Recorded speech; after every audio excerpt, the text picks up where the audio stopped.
Welcome back to middle education. लीजिए, आपके बेहतरीन तैयारी के लिए मैं लेकर के आ चुका हूं आपका दूसरा सेट। ऑलरेडी फर्स्ट सेट का प्रश्न पत्र अपलोड कर दिया था, जिसे लगभग बहुत सारे बच्चों ने देखा होगा। एंड प्रश्न पत्र आपका कुछ इस प्रकार से था। इस बार कवर करने वाले हैं हम एक और सेट को, जो कि आपके सामने लेकर के आ चुका हूं। एंड इसके जितने भी क्वेश्चन आंसर दिए गए हैं, सारे प्रश्न को बेहतरीन ढंग से प्रिपेयर करेंगे। आप सारे क्वेश्चन को ध्यान से देख लीजिए। क्वेश्चन कुछ इस प्रकार से रखे गए हैं। तो स्टूडेंट्स, बिना टाइम वेस्ट किए फटाफट हम वीडियो को स्टार्ट कर लेते हैं और देखते हैं कि हमारे इस सेट में किस प्रकार से प्रश्न रखा गया है एंड इनका क्या होगा सही उत्तर। लेकिन उसके पहले मैं आपको बता देता हूं, जिस प्रकार से आपने गणित में फोड़ा था, मैंने 3 सेट का प्रश्न पत्र प्रोवाइड कराया था एंड सभी सेटों में वही क्वेश्चन देखने को मिला था। एंड इस बार फिर से मैं सोशल साइंस में 3 सेटों में लेकर के आऊंगा। एंड अगर आप इसे पढ़ लेते हो तो डेफिनेटली बहुत अच्छे से फोड़ने वाले हो। तो अभी ये आपके सामने दूसरा सेट है। इसके पहले अगर आपने अभी तक पहले सेट के पीडीएफ को डाउनलोड नहीं किया है, लिंक डिस्क्रिप्शन बॉक्स में है, जाइए चेकआउट कीजिए एंड जल्दी से जाकर के अपने पीडीएफ को डाउनलोड कीजिए। तो चलिए स्टूडेंट्स, हम फटाफट करते हैं अपने दूसरे सेट के क्वेश्चंस को शुरू और देखते हैं कि किस प्रकार से इसमें प्रश्न पूछा गया है एंड क्या होगा इनका सही उत्तर। उसके पहले मैं थोड़ी जूम करता हूं ताकि आपका नजर टोटल स्क्रीन में होना चाहिए। तो चलिए अब हम ओपन करते हैं अपने दूसरे सेट के पहले क्वेश्चंस को। तो हमारा क्वेश्चन यहां से स्टार्ट होता है। हमारा प्रश्न क्रमांक 1 कह रहा है कि निम्नलिखित प्रश्नों में से सही विकल्प का चयन करके लिखना है। पहला नंबर कहता है कि अरब सागर में कौन सा द्वीप स्थित है। तो यहां पर दिया गया है श्रीलंका, लक्षद्वीप, अंडमान निकोबार द्वीप समूह या मालदीव। तो इसका सही आंसर लगाना है ऑप्शन नंबर बा, Lakshadweep is correct answer. Next दूसरा नंबर कहता है कि नर्मदा नदी का उद्गम स्थल है। नर्मदा नदी कहां से निकलती है? तो ये निकलती है अमरकंटक के पहाड़ी से। तो इसका सही आंसर आपको अमरकंटक लगाना है। तीसरा नंबर कह रहा है कि प्रथम विश्व युद्ध कब लड़ा गया था। तो इसका टाइम पीरियड था 1914 से लेकर के 18 तक। आपके इस सेट में क्या पूछा गया था? द्वितीय विश्व युद्ध के बारे में। इसमें प्रथम विश्व युद्ध का प्रश्न दिया गया है। नेक्स्ट कहता है संविधान की प्रारूप कमेटी के अध्यक्ष थे। तो इसका सही आंसर लिखेंगे डॉक्टर भीमराव अंबेडकर। नेक्स्ट कहता है कि करीम ने गांव में कौन सा केंद्र खोला था। तो करीम ने गांव में कंप्यूटर का केंद्र खोला था। नेक्स्ट कहता है कि अमूल सहकारी समिति का संबंध किस राज्य से है। तो यहां पर आपको गुजरात लगाना है। ये करीम वाला जो प्रश्न है ना, नए पैटर्न के आधार पर प्रश्न है, जो कि सीबीएसई पूछता है और एनसीईआरटी से फॉलो करता है। बस वैसे ही क्वेश्चन इस बार आपके एमपी बोर्ड में देखने को मिल रहा है। आगे बढ़ते हैं। सेम क्वेश्चन इंग्लिश में अवेलेबल है। अगर आप इंग्लिश मीडियम के स्टूडेंट हैं तो सारे क्वेश्चन को इंग्लिश में देख सकते हैं। आगे बढ़ते हैं। प्रश्न क्रमांक 2 कह रहा है कि रिक्त स्थान की पूर्ति करो। पहला नंबर कहता है कि भारत की सबसे बड़ी अपवाह द्रोणी का नाम क्या है। तो यहां पर आपको गंगा लिखना है, सॉरी गोदावरी लिखना है। गोदावरी सबसे बड़ी अपवाह द्रोणी आपकी गोदावरी है। नेक्स्ट कह रहा है गोदावरी। नेक्स्ट कह रहा है कि लोगों का एक क्षेत्र से दूसरे क्षेत्र में चले जाना क्या कहलाता है। तो इसे कहते हैं पलायन। क्या कहते हैं? पलायन। लोगों का एक क्षेत्र से दूसरे क्षेत्र में जाना पलायन कहलाता है।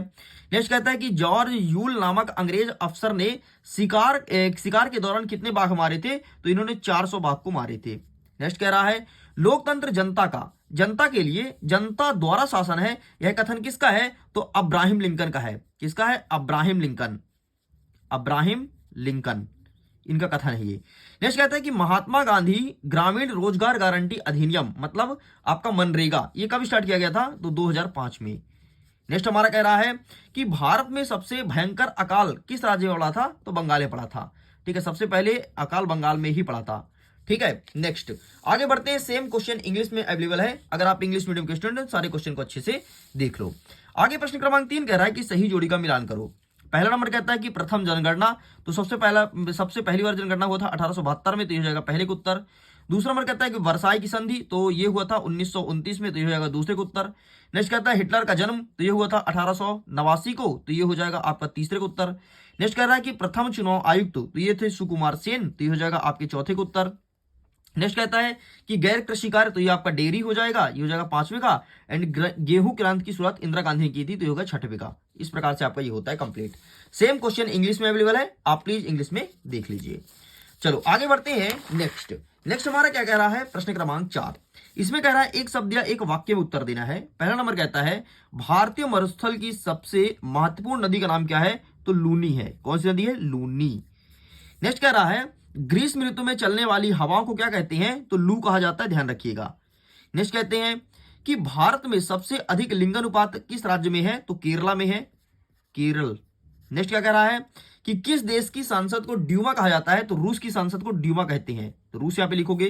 नेक्स्ट कहता है कि भारत में वोट डालने की उम्र क्या है। तो 18 वर्ष। 18 वर्ष से अगर ऊपर के हो तो तुमको मत देने मतलब वोट डालने का अधिकार है। नेक्स्ट कहता है कि मध्य प्रदेश में लोकसभा सीटों की संख्या कितनी है, तो मध्य प्रदेश में वर्तमान में 29 लोकसभा की सीटें हैं, तो यहाँ पर 29 लिखना है। इस प्रकार से ये होता है कंप्लीट। सेम क्वेश्चन इंग्लिश में है, देखिए। नेक्स्ट हमारा 5वां नंबर कह रहा है निम्नलिखित कथनों में से सत्य असत्य छांट करके लिखना है। पहला नंबर कहता है कि तटीय प्रदेशों में तापांतर कम होता है, बिल्कुल सही है। नेक्स्ट कहता है कि वर्ष 2011 की जनगणना के अनुसार सबसे अधिक जनसंख्या वाला राज्य उत्तर प्रदेश है, बिल्कुल सही है। नेक्स्ट कह रहा है कि रूस में छोटे किसानों को कुलक कहा जाता है, गलत, रूस में नहीं कहा जाता है। नेक्स्ट कहता है अमेरिका एक लोकतांत्रिक देश है, सही है। चुनाव में हारने वाली पार्टी सरकार बनाती है, गलत है, चुनाव में जीतने वाली पार्टी सरकार बनाती है। नेक्स्ट कहता है कि पालनपुर के किसान 2 फसल उगाते थे, बिल्कुल सही है। इस प्रकार से आपका पहला दूसरा चौथा और छठवां सही, बाकी आपका तीसरा और 5वां गलत है। आगे देख लीजिए, सेम क्वेश्चन इंग्लिश में अवेलेबल है, प्लीज आप इंग्लिश में अच्छे से प्रिपेयर कर लीजिए। नेक्स्ट अब देखते हैं हमारा प्रश्न क्रमांक 6 कह रहा है कि भारत के पड़ोसी देश का नाम लिखो। तो ये प्रश्न तो वैसे 2 नंबर का है, लेकिन हमें नहीं पूछे कितना नाम लिखना है, तो हम यहाँ पर 2 या 3 नाम लिख करके काम चला सकते हैं ताकि हमें पूरा नंबर मिल जाए। वैसे आपको 2 ही लिखना होता है, 2 नंबर का प्रश्न रहता है। तो भारत के पड़ोसी देश का नाम पूछा है, तो आपका भारत हो, पाकिस्तान, अफगानिस्तान, श्रीलंका, सिक्किम, ठीक है, ये सब भारत के पड़ोसी देश है, यही आपको लिखना है। नेक्स्ट कह रहा है हमारा अथवा में कि भारत के पूर्वी तट पर स्थित प्रदेशों का नाम लिखो। मतलब ये हमारा हिंदुस्तान हो गया, हिंदुस्तान के पूर्वी तट पर कौन से प्रदेश हैं, मतलब कौन से राज्य हैं। तो ये भाई उत्तर, दक्षिण, पूर्व इधर कहलाएगा, तो आपका पश्चिम बंगाल है, उड़ीसा है, ठीक है, पश्चिम बंगाल हो गया, उड़ीसा हो गया, आपका आंध्र प्रदेश हो गया, ठीक, आपका तेलंगाना हो गया। ये 4 राज्यों का नाम मैंने बता दिया, आपको कोई 2 ही लिखना है। बाकी इनका आंसर भी मेरे पास अवेलेबल है, तो मैं आंसर दिखा सकता हूं, ठीक है। सबसे पहले आप देख लो भारत के पड़ोसी देश का नाम, ये रहा आपके सामने। एंड नेक्स्ट देख लो कि भारत के तटीय राज्यों का नाम ये यहाँ पर लिखा गया है। चलिए आगे बढ़ते हैं। नेक्स्ट कह रहा है हमारा प्रश्न क्रमांक 7, कोरियासिक बल क्या है। एंड अथवा कहता है कि मानसूनी वर्षा की विशेषता बताइए। तो आइए दिखाते हैं आपको कोरियासिक बल। कोरियासिक बल का आंसर कुछ इस प्रकार से लिखेंगे, कोरियासिक बल पृथ्वी के घूमने के कारण उत्पन्न होने वाला एक आभासी बल है। यह बल पृथ्वी की सतह पर गतिमान वस्तुओं को विक्षेपित करता है, ठीक, बस ये इतना लिख के कंप्लीट करना है। आगे बढ़ते हैं। अथवा कहता है कि मानसूनी वर्षा की विशेषता बताइए। तो ये रहा इसकी विशेषताएं, क्या लिखोगे, मानसूनी वर्षा भारी होती है और इसकी तीव्रता क्षेत्र के हिसाब से अलग अलग होती है। मानसूनी वर्षा में भारत में अलग अलग हिस्सों पर बारिश में काफी अंतर होता है। मानसूनी वर्षा में कभी कभी बाढ़ आ जाती है और कभी कभी सूखा पड़ता है। इस प्रकार से आपको लिखना है। आगे बढ़ते हैं। 8वां नंबर कह रहा है नीम और तुलसी के एक एक औषधि उपयोग बताओ। तो नीम का उपयोग कहाँ करते हो, नीम का उपयोग आप कई जगह करते हो, जैसे अनाज में रखने के लिए, ठीक है। इसके साथ ही विभिन्न प्रकार की दवाइयां बनती है नीम से, ठीक है। अगर मैं तुलसी की बात करूं तो अगर आपके मुख में मुहासे हो जाए या फिर मुहासे मतलब छाले, तो तुलसी खाइए, ठीक हो जाएगा, ठीक है। अगर आपके शरीर में इन्फेक्शन हो जाता है, एयरबोर्न इन्फेक्शन, ठीक है, मतलब हड्डी के बीच में हवा भर जाती है, तो आप तुलसी खाइए, ठीक होगा। तो इस प्रकार से आप इसका यूजेस लिख सकते हैं। बाकी मैं दिखा देता हूं, ये रहा आपके सामने, ठीक है। नीम और तुलसी के बारे में खूब सारा लिखा गया है, जो टॉपिक आपको ठीक लगे, जो पॉइंट, वो लिख के चले आना। नेक्स्ट हमारा अथवा कहता है कि भारत के 2 राष्ट्रीय उद्यान का नाम लिखो। तो भारत के 2 राष्ट्रीय उद्यान ये रहा आपके सामने। वैसे तो भारत में कई सारे हैं, काजीरंगा हो गया, कान्हा हो गया, आपका बांधवगढ़ हो गया, ठीक है, डिंडौरी हो गया। डिंडौरी पास जो है, क्या नाम है यार उसका, सबसे छोटा राष्ट्रीय उद्यान है मध्य प्रदेश का, जीवाश्म राष्ट्रीय उद्यान, ठीक है। कुछ भी लिखो, 2 राष्ट्रीय उद्यान बोला है भारत का, तो आप मध्य प्रदेश का लिख के काम चला सकते हो। 9वां नंबर कहता है कि मैग्रो वन क्या है। एंड अथवा कहता है कि सदाबहार वन और पर्णपाती वन के बीच में अंतर लिखो। तो मैग्रो वन ये रहा आपके सामने, क्या लिखोगे, उष्णकटिबंधीय और उपोष्णकटिबंधीय क्षेत्र में पाए जाने वाले पेड़ और झाड़ियों का समूह है। ये तटीय अंतः ज्वारीय क्षेत्र में उगते हैं। मैग्रोव वन को मैग्रोव दलदल, मैग्रोव मोटी केट या मैगल भी कहा जाता है। मतलब ये दलदली क्षेत्र में उगते हैं, उसे कहते हैं मैग्रोव वन। अगर मैं बात करूं सदाबहार और पर्णपाती वन, पर्णपाती का मतलब होता है वे वन या फिर वे जंगल जो अपने पत्ते को झाड़ देते हैं, उसे पर्णपाती वन कहते हैं। इसे पतझड़ वन के नाम से भी जानते हैं। तो ये रहा आपके सामने अंतर, टेक स्क्रीनशॉट, अंतर बढ़िया अच्छे से लिख देना। आगे बढ़ते हैं। नेक्स्ट 10वां नंबर कहता है कि फ्रांस में 14 जुलाई को क्या महत्व है, ठीक है। एंड इसी कथन कहता है कि जैकोबिन क्लब के सदस्य कौन थे। तो आइए 14 जुलाई का महत्व ये रहा आपके सामने। एंड जैकोबिन क्लब के सदस्य कौन थे, यहां पर लिखा गया है, ठीक। तो इस प्रकार से आपका प्रश्न क्रमांक 10 तक होता है कंप्लीट। आगे बढ़ते हैं। नेक्स्ट कह रहा है प्रश्न क्रमांक 11। 11वां नंबर कहता है कि बोल्शेविकों ने अक्टूबर की क्रांति के बाद कौन कौन से प्रमुख परिवर्तन किए, कोई दो लिखना है। और अथवा कहता है कि 1900 से लेकर के 1930 के बीच रूस में महिला की कामोगिरी की स्थिति क्या थी। तो सबसे पहले ऊपर वाला देखते हैं, ठीक है। तो ये रहा आपके सामने आंसर, ठीक है, एंड ये आपको लिखना है। आगे बढ़ते हैं, ये लिखना है, इतना लिख के कंप्लीट करेंगे, ठीक है। सॉरी छोटा लिखना भाई, 2 नंबर का प्रश्न है, ठीक है। नेक्स्ट क्या कहता है, 1900 से लेकर के 1930 से के बीच, तो ये रहा, आपको पूरा इतना लिखना है, छोटा सा है, बस इतना लिख करके चले जाना। आगे बढ़ते हैं, हमारा 12वां नंबर कह रहा है कि स्लीपर क्या है, एंड अथवा कहता है कि बनों के लाभ लिखो, कोई दो। तो स्लीपर क्या है, तो देखो जो रेल की पटरियां होती हैं, रेल की पटरी के बीच में जो लकड़ी बिछाते थे उसे कहते थे स्लीपर, ठीक। तो इसे कहते हैं स्लीपर, बस इतना तुम्हें लिखना है। एंड अथवा में क्या कहता है कि बनों के लाभ बताओ। तो सबसे पहले बनों से हमें औषधि की प्राप्ति होती है, बनों से हमें लकड़ी की प्राप्ति होती है, बनों से हमें चारा की प्राप्ति होती है। तो बनों के कई सारे लाभ हैं, फलों की प्राप्ति होती है, कुछ भी लिखो। आगे बढ़ते हैं, 13 नंबर कह रहा है कि लोकतंत्र क्या है। लोकतंत्र का मतलब होता है जनता का शासन, जिसमें जनता प्रत्यक्ष रूप से वोट डालती है, उसे लोकतंत्र कहते हैं। अथवा कहता है कि लोकतंत्र के पक्ष में 2 तर्क लिखो। तो सबसे पहले लिखोगे लोकतंत्र जनता का शासन है, और लोकतंत्र में सरकार का चुनाव जनता द्वारा किया जाता है, ये लिखना है, ठीक है। बाकी देख लो आंसर, अगर लोकतंत्र का लिखना है तो, बाकी मैं आपको बता ही दिया हूं। आगे बढ़ते हैं, 14 नंबर कहता है कि रंग भेद क्या है, ठीक है। रंग भेद आपको बताना है कि रंग भेद क्या होता है। एंड यही प्रथम कहता है कि संविधान सभा के 2 सदस्य का नाम लिखो। तो रंग भेद का मतलब होता है कि किसी के नस्लीय के आधार पर भेदभाव करना रंग भेद कहलाता है। ये लिखा है आपके सामने आंसर, तो आप इसका स्क्रीनशॉट ले सकते हो, ठीक है। तो ये रहा, प्लीज टेक का स्क्रीनशॉट। एंड नेक्स्ट ये रहा आपके सामने, 2 सदस्य का नाम पूछे तो कई सारे सदस्य हैं, जिसका मन करे वो लिख के चले आना। आगे बढ़ते हैं, हमारा 15 नंबर कहता है कि संसद के कितने सदन होते हैं।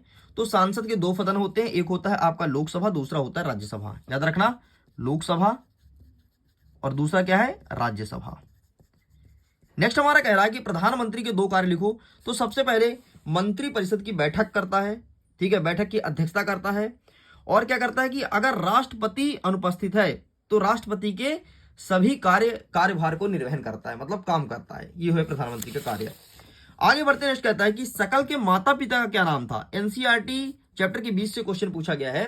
तो सकल के मां का नाम शीला था, और पापा का नाम क्या था, इसका आंसर आप लोग हमें दीजिएगा कमेंट सेक्शन में, ठीक है। वैसे बूटा नाम था पापा का, मम्मी का नाम शीला, पापा का नाम बूटा। आगे हमारा अथवा कहता है कि प्रच्छन्न बेरोजगारी से आप क्या समझते हैं। तो प्रच्छन्न बेरोजगारी एक ऐसी बेरोजगारी होती है जहां पर आवश्यकता से अधिक लोग लगे होते हैं, उसे प्रच्छन्न बेरोजगारी कहते हैं। जैसे मैं आपको बताऊं कि जैसे एक खेत में 4 व्यक्ति की ही काम की जरूरत है, लेकिन वहां पर घर में 8 व्यक्ति है, तो 8 के 8 व्यक्ति काम में लगे हैं, मतलब वो बेरोजगारी प्रच्छन्न बेरोजगारी कहलाएगी। एंड आंसर यहाँ पर लिखा गया है। आगे बढ़ते हैं, 17 नंबर कहता है कि जन्म दर से आप क्या समझते हैं। जन्म दर का मतलब होता है कि किसी जनसंख्या में किसी निश्चित समय में जन्म लेने वाले बच्चों को जन्म दर कहा जाता है। ये लिखा है इसका आंसर। आगे बढ़ते हैं, अथवा कहता है कि मानव पूंजी निर्माण में स्वास्थ्य की क्या भूमिका है। आंसर लिखा है, टेका स्क्रीनशॉट, इतना लिख करके चले आना। आगे बढ़ते हैं, 18 नंबर कहता है कि भारत में मानक समय की आवश्यकता क्यों होती है। तो ये लिखा आपके सामने, मानक समय, ठीक है, स्टैंडर्ड टाइम। आंसर लिखा गया, बढ़िया बाकायदे लिख देना। और मानक समय का टाइम वो भी लिखना कि 82 डिग्री 30 मिनट पूर्वी एवं उत्तर से माना गया है, ठीक है। इस चीज को लिखोगे तो आपका आंसर और भी अच्छा लगेगा। नेक्स्ट हमारा अथवा कहता है कि भुवन पोर्टल पर टिप्पणी लिखो। तो सिंपल सा, यह सार्वजनिक उपयोग के लिए उपग्रह सुदूर संवेदन डेटा से संबंधित और सेवाओं का अनुप्रयोग प्रदान करता है भुवन पोर्टल, ठीक है। ये रहा। आगे बढ़ते हैं, नेक्स्ट हमारा 19 नंबर कहता है कि जब चारागाह सूख जाते हैं तो चरवाहों के जीवन पर क्या प्रभाव पड़ता है। मतलब जो चरवाहा, मतलब जो पशुओं को चारा चराने ले आते हैं, उनका जीवन कैसे चलता है। तो ये रहा आंसर भाई साहब, क्या प्रभाव पड़ता है। देखो, चरवाहे की मवेशियां चरवाहे की मवेशियों को भूख लगती है, चरवाहे की मवेशियां बीमार हो जाती हैं, संख्या कम हो जाती है। बाकी यहाँ पर लिखा गया, सबका स्क्रीनशॉट ले लो, क्या क्या प्रभाव पड़ता है। नेक्स्ट कहता है अथवा वाला, अपराधी जनजाति अधिनियम बनाने के क्या कारण थे। तो ये रहा, 1971 में बनाया गया था ब्रिटिश अंग्रेज द्वारा। ये आंसर लिखना। एंड इसके बाद ये लिखना, इसके बाद ये लिख करके कंप्लीट कर देना, क्योंकि प्रश्न है 3 नंबर का। आगे बढ़ते हैं, 20वां नंबर कहता है कि भारत के राष्ट्रपति के अधिकार समझाइए। तो ये रहा राष्ट्रपति के अधिकार, पूरा अधिकार लिख करके चले आना। नेक्स्ट हमारा अथवा कहता है कि भारत में मंत्रियों के कितने प्रकार होते हैं। मंत्री कितने प्रकार होते हैं। तो मंत्री होते हैं 3 प्रकार के। कैबिनेट मंत्री, राज्य मंत्री, उप मंत्री। ये लिखा गया है, 3 प्रकार के होते हैं, कैबिनेट, राज्य और उप मंत्री। अब आपको कैबिनेट मंत्री समझाना पड़ेगा, राज्य मंत्री और उप मंत्री, ये सारे को समझाना पड़ेगा, मतलब डिफाइन करना पड़ेगा, क्योंकि प्रश्न कितने नंबर का, 3 नंबर का। चलो आगे बढ़ते हैं। नेक्स्ट हमारा क्या कह रहा है, प्रश्न क्रमांक 21 नंबर कह रहा है कि इसे मानचित्र में भरना है। मानचित्र के लिए मैं जब मैं सेपरेट वीडियो लाऊंगा तो कवर करूंगा। हम आगे कवर क्वेश्चन को देखते हैं। 22वां नंबर कह रहा है कि संविधान द्वारा नागरिकों को कौन कौन से मौलिक अधिकार दिए गए हैं, किन्हीं 4 को समझाइए। तो संविधान द्वारा नागरिकों को 6 मौलिक अधिकार दिया गया है। समानता का अधिकार, स्वतंत्रता का, शोषण विरुद्ध, धार्मिक स्वतंत्रता, सांस्कृतिक शिक्षा और संवैधानिक उपचारों का अधिकार। तो इसमें से कोई 4 का डिटेल करना है, ठीक है, तो आप डिटेल कर लेना। ये यहाँ पर लिखा गया है और यहाँ पर नीचे डिटेल्स भी लिखा है, ठीक, तो इसको आप देख लीजिएगा। बाकी इसका पीडीएफ डाउनलोड करोगे तो सब कुछ मिल जाएगा, तो लिंक डिस्क्रिप्शन बॉक्स में है, जाकर के पीडीएफ को डाउनलोड करो। अथवा में कहता है लोकतंत्र में अधिकारों की आवश्यकता क्यों, तो ये रहा आंसर, टेका स्क्रीनशॉट। आगे बढ़ते हैं। 23वां नंबर कह रहा है निर्धनता उन्मूलन के लिए सरकारी रणनीतियां क्या क्या है, मतलब सरकार क्या क्या कर रही है, और भारत में निर्धनता के कारण बताओ। तो ये रहा आपके सामने सरकारी रणनीतियां, ठीक है, पूरा लिख देना, उनकी योजना बारे में लिख देना। एंड ये रहा आपके सामने निर्धनता के कारण, ठीक है। सबसे पहले जनसंख्या में उच्च दर में वृद्धि होता है, शोषण निरक्षर के कारण कारीगर, मजदूर और किसानों का हर कोई शोषण करता है, ठीक है, और भूमि संसाधन की कमी और बेरोजगारी। तो ये इस प्रकार से आपका ये होता है कंप्लीट, लेकिन इसका आंसर थोड़ी और आपको डिटेलिंग और बड़ा लिखना है, इस चीज को ध्यान रखिएगा। तो लीजिए स्टूडेंट, इस प्रकार से मैं कक्षा 9वीं के सामाजिक विज्ञान का सेकंड प्रश्न पत्र का फुल सोल्यूशन अपलोड कर दिया हूं। अगर ये वीडियो पसंद आ रहा हो तो वीडियो को लाइक करिए, अपने दोस्तों तक शेयर कीजिए, पहली बार चैनल को सब्सक्राइब जरूर कीजिएगा, और सारे क्वेश्चन को बेहतरीन ढंग से प्रिपेयर कर लो, और डेफिनेटली आपके एग्जाम में यही सब क्वेश्चन देखने को मिलेगा। मैं वीडियो एंड करता हूं। Thanks for watching.